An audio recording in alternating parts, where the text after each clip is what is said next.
membantu penurunan berat tubuh. Mendonorkan darah menjadi salah satu metode diet dan pembakaran kalori yang ampuh. Karena dengan memberikan sekitar 450 ml darah akan membantu proses pembakaran 650 kalori. Mendapatkan kesehatan psikologis. Menyumbangkan darah kepada yang membutuhkan akan membuat kita merasakan kepuasan psikologis.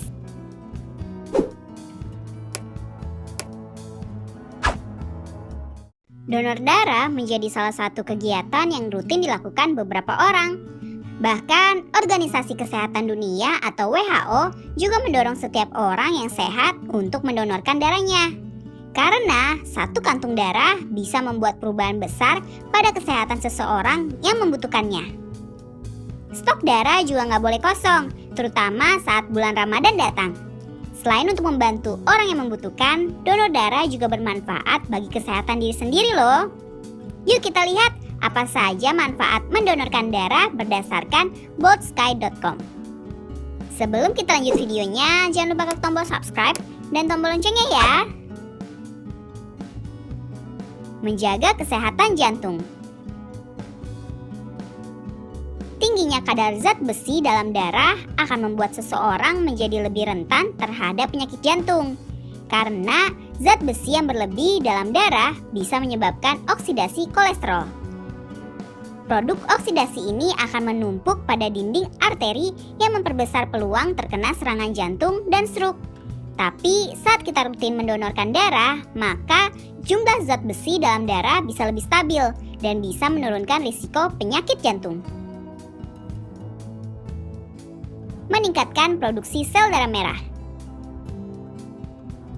Donor darah akan membantu mengurangi jumlah sel darah merah.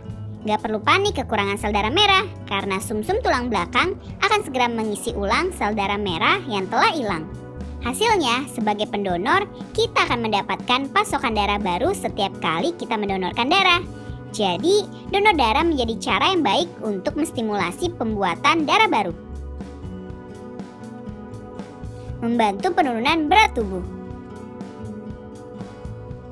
Mendonorkan darah menjadi salah satu metode diet dan pembakaran kalori yang ampuh.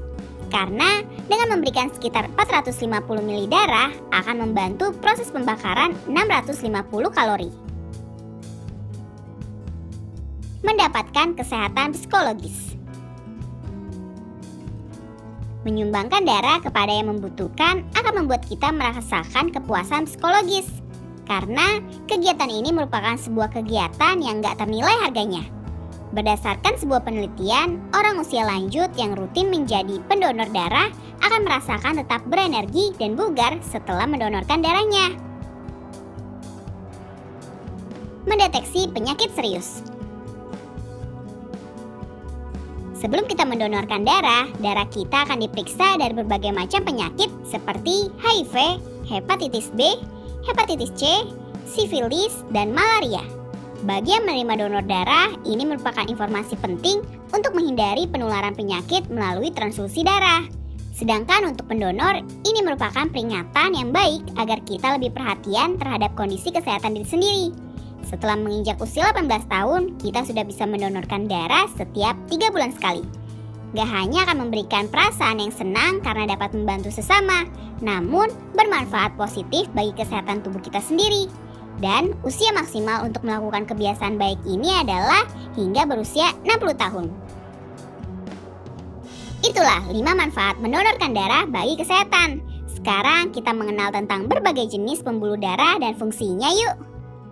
Kids, apakah kamu sudah tahu tentang 3 pembuluh darah yang ada di tubuh manusia? Ada 3 macam pembuluh darah, yaitu arteri, vena, dan kapiler. Ketiganya mempunyai ciri-ciri dan fungsi yang berbeda. Nah, tahukah kamu apa saja perbedaan dari ketiga pembuluh darah ini? Sistem peredaran manusia terdiri atas jantung, pembuluh darah, dan darah. Untuk bisa mengantarkan darah dengan baik ke seluruh tubuh, jantung membutuhkan bantuan pembuluh darah. Secara umum, pembuluh darah terbagi menjadi 2, yaitu pembuluh darah arteri dan vena. Sedangkan pembuluh kapiler adalah pembuluh kecil yang ada di antara arteri dan vena. Pembuluh darah arteri. Pembuluh darah arteri juga dikenal dengan sebutan pembuluh nadi. Fungsi pembuluh darah arteri adalah mengalirkan darah keluar jantung atau dari jantung ke seluruh tubuh.